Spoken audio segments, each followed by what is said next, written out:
Salut à tous et à toutes, bienvenue sur Arsenal Fans FR. Aujourd'hui, on se retrouve pour une nouvelle vidéo, la quatrième thématique, après avoir traité du tirage au sort de la Ligue des Champions, du débat entre Ramsdale et Raya, puis de Declan Rice. Aujourd'hui, on se retrouve avec Hugo pour traiter du cas Fabio Vieira. Comment ça va, Hugo?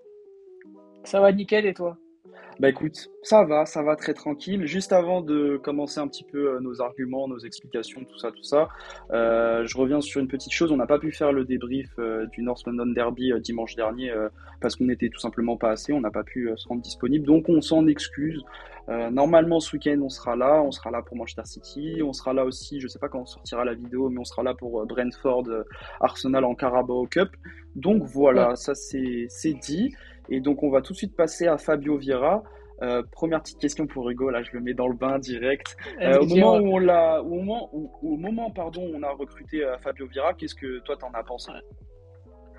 Bah déjà, moi, pour commencer, quand on l'a recruté, pour être honnête indirectement, je le connaissais pas plus que ça. Tu sais, forcément, c'est un joueur qui vient de Porto. On va pas être des gros consommateurs de la Ligue portugaise. Je me suis directement renseigné parce que j'ai vu en Ligue des Champions. Et déjà, j'ai pu voir déjà que c'était pas un indéboulonnable à Porto. Tu sais, c'était pas un titulaire indiscutable. Il se tâtait. C'est ça qui est important, c'est que sa dernière saison, et c'est pour ça aussi qu'Arsenal s'intéresse à lui, parce qu'il avait des gros stats, il a notamment fait 14 passes décisives à Porto lors de sa dernière saison, il a aussi mis quelques buts, et c'est ça qui fait que Arsenal s'intéresse à lui, sa patte gauche, sa qualité technique, sa finesse, c'est un peu un profil un peu à la haut de garde, donc je pense que c'est ça aussi qui attire Arteta sur ce moment-là, il tente son petit pari, pas une somme non plus hyper exorbitante, c'est quoi, dans les 35-40 millions, Ouais. il tente ce pari. Après, il y a la question de est-ce que c'est trop tôt pour lui de venir à Arsenal? Il avait quel âge? 22 ans au moment où il arrive. Mm. Pas encore vraiment un titulaire à Porto. Est-ce que le gap Arsenal a été trop compliqué dès le début pour lui? Est-ce que c'était le bon moment? Il y a aussi de se dire quand Arsenal vient vers toi, c'est difficile de dire non. Tu te dis, j'aurais peut-être plus cette chance. Donc, c'est le moment d'y aller. C'est aussi une force de caractère. Et moi, c'est ça aussi qui m'intéresse chez lui quand il arrive à Arsenal. Est-ce qu'il est prêt à passer ce gap? Ouais, c'est ce que tu disais. Il a mis 14 passes, enfin, il a fait, pardon, 14 passes décisives lors de sa dernière saison à Porto. Il met 6 buts. J'ai plus les stats sous les yeux, mais je crois qu'en 27 matchs, du coup, il est décisif 20 fois en championnat. C'est-à-dire que deux matchs sur trois, il est décisif, ce qui est quand même très bien, tu vois. Il n'a pas un rôle de titulaire, pardon, indiscutable. Malgré tout, il fait toutes ses classes en jeune avec le Portugal. Je me demande même, j'ai peur de dire une bêtise, mais je me demande même s'il n'y a pas un tournoi où il finit meilleur joueur ou homme du match de la finale, parce que Si, je si, sais que carrément. ouais, c'est ça, Ouais. il était impressionnant, si je dis pas de bêtises, c'est peut-être l'Euro 2021, mais en tout cas, au niveau e-sport, le mec impressionne un petit peu tout le monde, donc je pense que c'est une des Il raisons a pour des, il a de lesquelles, très bonnes stats hein, ouais, en voilà, espoir.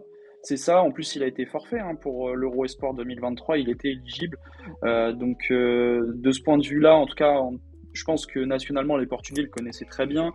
Nous, on n'a pas de Portugais, on va dire, dans notre entourage, mais je pense que quand on voyait sur les réseaux sociaux, ça le vendait un petit peu comme un crack.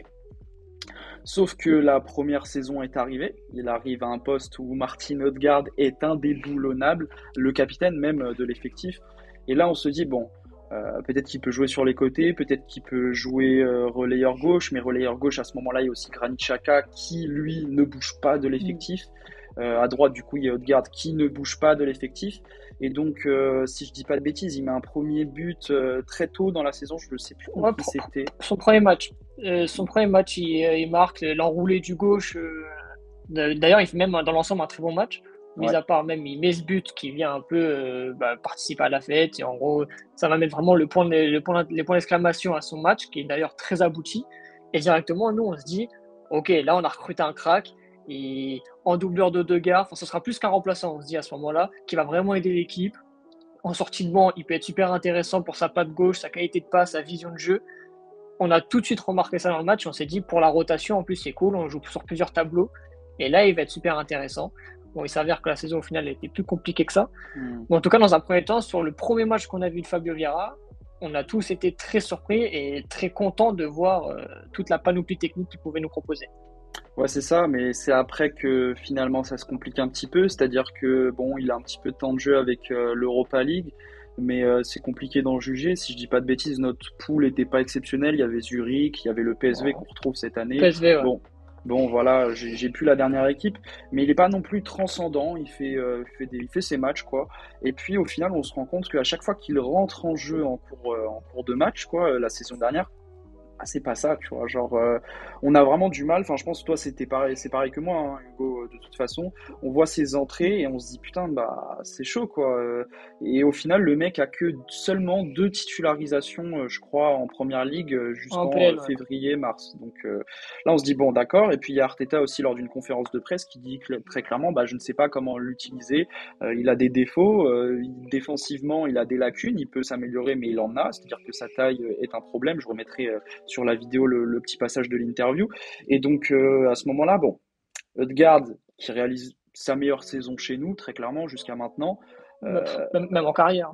ouais, bah, oui, voilà, tu vois, on va pas trop parler d'Odegaard, mais là, on se dit, bah Mm. putain, ça va être vraiment chaud, à part il a une blessure, mais Odegaard est quand même relativement fiable là-dessus.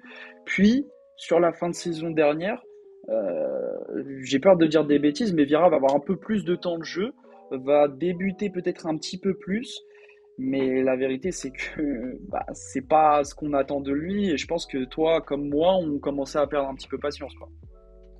Bah, en fait, on perd patience déjà parce qu'on se dit il est peut-être trop fébrile et trop fragile pour un championnat comme la Première Ligue. C'est très compliqué de s'adapter à ce championnat. On sait très bien que c'est un championnat qui est plutôt costaud. Même si tu as une qualité technique, il faut être courageux, il faut avoir une certaine vélocité. Enfin, il faut en avoir dans les jambes. Et on se dit en fait bah, qu'il a peut-être. On parle pas de son niveau parce qu'on sait qu'il a la qualité technique et que c'est un joueur qui a largement le potentiel pour évoluer en Première Ligue. Mais on se dit dans un premier temps, en fait, il peut être. Il peut être pas mal pour jouer contre des équipes soit de bas de tableau de première ligue, soit de milieu de tableau. Mais contre le haut du panier, il peut pas jouer. Et même rentrer, on se dit en fait, bah, c'est pas intéressant. Il va être fantomatique, il va pas nous apporter ce qu'on a besoin de lui. Après, nous, on peut trouver des circonstances atténuantes. Il n'a pas fait la prépa, ou du moins, il n'a pas fait une prépa entière. C'est compliqué, du coup, à partir de ce moment-là, de s'adapter quand tu n'as pas fait la vraie prépa. Et alors que d'un autre côté, il s'est hyper bien intégré au groupe. Il est très pote avec Martinelli, Mm. il est pote avec d'autres joueurs. C'est aussi ça qui peut l'aider à s'épanouir dans un groupe, à s'épanouir sur le terrain. Il est hyper bien intégré, tu sens que même, voilà. Arteta aussi, dans une conférence de presse, il avait également dit que c'était à l'entraînement, il voyait des choses exceptionnelles, qu'il voyait à l'entraînement que c'était un super joueur. Et à partir de ce moment-là, il ne savait pas utiliser, mais il a toujours eu confiance en lui par rapport à ce qu'il démontrait à l'entraînement et autre chose. Et c'est pour ça qu'à la fin, plus vers la fin de saison, il grattait plus de minutes, il pouvait un peu plus jouer. Et ça s'est vu par la suite, sur le début de saison qui commence actuellement, qui commence de plus en plus à s'imposer, à plus en plus à avoir confiance en lui, parce que c'est hyper important pour un milieu et un mec de son poste d'avoir confiance en soi. Mm. C'est peut-être ça, moi, où j'avais des problèmes avec lui, où en fait, les joueurs de ce poste-là et avec cette patte gauche-là qui font que des passes latérales, qui vont avoir peur de prendre des risques, de tenter une transversale, de tenter une passe clé, bah lui, en fait, il le faisait pas, alors qu'il a cette qualité technique et il le faisait avant. Et lors de son premier match, il a pu le faire aussi, et il le fait maintenant. Mais par contre, pendant ses entrées, il avait peur, il le faisait pas, il prenait pas ce risque-là qu'Odegaard fait souvent. Et au final, on voyait en fait un Vieira qui était fantomatique et qui avait peur de prendre le dessus sur ça. Et puis même, tu vois, genre, je suis d'accord avec ce que tu dis. Et puis même, on le compare souvent à Odegaard, mais il y a le site F-Bref, du coup, bon, je sais que beaucoup d'entre nous sont pas trop fans des statistiques à outrance, mais son profil, il est très très proche de celui d'Odegaard. Et puis même ça, Ouais, carrément. pour revenir à nouveau sur Odegaard, bah Odegaard, si on se rappelle bien, si on veut avoir un petit peu plus de tolérance vis-à-vis de Fabio Vieira, pardon, ses 6 premiers mois chez nous, c'est-à-dire la fin de la saison 2020-2021, ils sont pas si convaincants, Odegaard. C'est-à-dire qu'à une certaine époque, moi, je m'inclus dedans, hein, c'est pas bien, j'ai mal pensé, enfin, j'ai mal jugé le truc, mais j'étais en mode, bah ramenez-moi Madison, je veux plus d'Odegaard, ramenez-moi Madison. Je m'excuse pour ces propos, voilà, je l'admets. Mais Odegaard ne faisait vraiment pas l'unanimité parce que Odegaard, des fois, était trop nonchalant, parfois ne faisait pas les efforts, ou alors il les faisait, mais pour les faire, c'est-à-dire qu'il pressait un petit peu dans le vide. On parle d'un joueur qui est totalement différent. Bah, moi, je retrouvais ça un petit peu chez Fabio Vieira. Tu disais, il prenait pas assez ses responsabilités. Dans l'investissement défensif, c'était pas ça. C'était pas ça. Chose qu'on retrouve naturellement beaucoup plus cette saison. Sachant que cette saison, il y a des choses qui sont très intéressantes. Le départ de Granit Xhaka. C'est-à-dire que Granit Xhaka, il redistribue les cartes parce que Havertz ne donne pas satisfaction, Smith Rowe n'a pas de temps de jeu, et Fabio Vieira reste inconstant, on est d'accord, il est inconstant, mais il a fait des bonnes choses. Il y a un match, je crois, où il provoque un penalty ou alors il marque ou fait une passe décisive. Je suis désolé, Là, je m'en rappelle. il provoque un penalty. Et C'était contre qui? c'est pas contre Fulham. Ah, je sais plus du tout, je sais plus du tout. De toute façon, on le remettra, voilà, on Ouais, a mal ouais, révisé, mais en mais, tout mais cas, on se ouais. rappelle plus. Mais en tout cas, il provoque le penalty. Il fait une passe D, une passe, mais il y avait eu hors-jeu. Mm. Je sais pas, ou même il fait pas l'ouverture sur Gabriel Jesus sur le dernier but. Il me semble qu'il y a un but en une touche, c'est peut-être pour Nketiah ou Jésus, je sais plus, ouais. Mais En tout cas, décisif. Décisif et directement, ça lui apporte de la confiance. dans tous les cas, il est beaucoup plus intéressant dans le jeu. Il est beaucoup plus intéressant dans le jeu. Il prend plus le jeu à son compte. Il a une connexion avec Martinelli que j'ai trouvé super intéressante. Si je dis pas de bêtises, Martinelli, avant de se blesser contre Everton, bah, il fait une passe D en fait, tu vois. Donc sur son but qui est finalement annulé. Donc on retrouve un Fabio Vieira qui est beaucoup plus influent. Si en plus de ça, dans l'impact défensif, je dis pas qu'il est super bon, mais en tout cas c'est mieux. Il y a cette volonté là. Bon après les joueurs, la volonté c'est bien, mais sur le terrain c'est mieux quand ça fonctionne. Bah, ça fait beaucoup de petits trucs où on se dit, bah, Fabio Vieira, pourquoi pas cette saison. Maintenant, c'est vrai que s'il veut pas qu'on s'impatiente, bah, va falloir continuer dans cette voie-là et pas être aussi inconstant. Mais moi, je trouve qu'il y a beaucoup de signaux positifs et on verra, encore une fois, on verra ce que ça va donner. Il va y avoir l'enchaînement des matchs. Il est très frêle physiquement, on n'a pas trop vu d'évolution. C'est ça. Mm. Donc, Odegaard a un peu évolué. Je sais pas si on le voit trop physiquement, peut-être un petit peu quand même, Un peu mais plus, hein. ouais, c'est vrai il est devenu un peu plus épais physiquement, Odegaard. Mais d'un autre côté, bah, Fabio Vieira, c'est un peu le moment où il la met pour prouver parce que bah, il y a plus, au poste de relayeur gauche, il a entre guillemets un boulevard pour pouvoir s'imposer et avoir du temps de jeu régulier, quoi. Il faut qu'il arrive à assimiler le poste et à comprendre ce que Arteta veut de lui, comme pouvait faire Xhaka, qui l'a très bien fait l'année dernière. Bah, Mm, Vieira, c'est à lui de reprendre ça. Et en plus, maintenant, il ressent la confiance de son coach. mm, Il a quand même été titulaire contre Tottenham, c'est pas rien. C'est quand même une énorme marque de confiance parce qu'il n'était mm. pas prévu pour être titulaire à la base. Il a mis Havertz sur le banc pour le faire jouer. Bon, malheureusement, il n'a pas réussi une très belle prestation. Et maintenant, ce sera à lui surtout d'aller donner satisfaction sur ces minutes hyper importantes. C'est ce que je disais tout à l'heure, c'est que c'est à lui maintenant de prouver sur des gros matchs, de donner satisfaction sur des gros matchs, et bah, de montrer que je suis plus qu'un remplaçant et je Mm. peux devenir un futur titulaire en puissance dans ce Arsenal-là. Bah, je suis totalement d'accord avec toi. Du coup, la petite dernière question, c'est toi. Est-ce que tu penses qu'il peut s'imposer là, si on fait une petite prédiction ou pas? Moi, tu sais que moi, j'ai toujours dit, j'ai eu beaucoup de mal avec Vieira. L'année dernière, j'ai eu beaucoup de mal avec lui. Cette année, il me donne un peu plus de satisfaction. Et je crois en lui. J'aime ce genre de joueur. Moi, j'aime ce genre de joueur un peu numéro 10, qui a une qualité de passe, une très belle qualité de passe, une belle vision de jeu.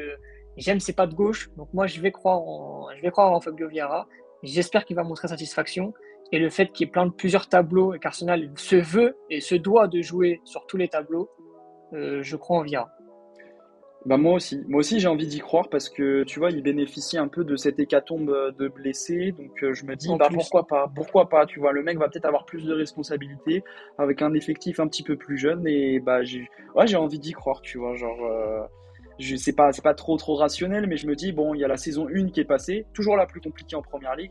Maintenant la saison 2, c'est le moment de la confirmation et si ça a fonctionné avec Odegaard, alors je compare pas les deux talents parce qu'Odegaard c'était un crack mondial à 15 ans, mais j'ai envie d'y croire dans ce schéma-là et c'est pas le premier, ce sera pas le dernier qui a eu une première saison compliquée, donc pourquoi pas s'affirmer et réussir sur cette deuxième saison et qui sait peut-être avec des buts vainqueurs, sachant qu'il avait marqué déjà le but vainqueur pour le Community Shield. Donc ouais, exactement, le penalty, ouais. et je pense que ça lui a donné beaucoup de confiance, ça lui a donné pardon beaucoup de confiance. Donc voilà, écoute, je pense qu'on a fait le tour. Je sais pas si tu as autre chose à rajouter. Non, bah, c'est bien que tu as rappelé le penalty au Community Shield parce que c'est vrai que j'avais oublié, mais c'est le fait de mettre le dernier et du coup un peu de donner la victoire, ça donne quand même un surplus de confiance et c'est Ouais. un peu toi qui offre le titre au final en mettant ce penalty-là. Euh, Tu prends de la place sur cette finale à la fin et ça déjà, ça entame une saison plus que bonne. Voilà. Bah écoutez les gars, N'oubliez pas de mettre des petits likes, s'il vous plaît, pour le référencement, ça nous aide grandement. Des commentaires, si vous êtes d'accord, pas d'accord avec nous. Nous, on essaye de, enfin, on les lit tous de toute façon. On essaye de répondre à tous, tant que c'est argumenté, dans le respect, normalement, quoi. On répond avec plaisir et puis on se dit à très bientôt, peut-être pour une prochaine vidéo thématique, on verra. Et puis, Ouais. dans tous les cas, je sais pas quand la vidéo sortira, mais on se reverra ce week-end pour le match de Première Ligue. En tout cas, merci beaucoup, Hugo, ça fait plaisir. Merci à toi, Younes, Et carrément. puis, et puis on se dit à une prochaine. Allez, salut à tous. Bye bye.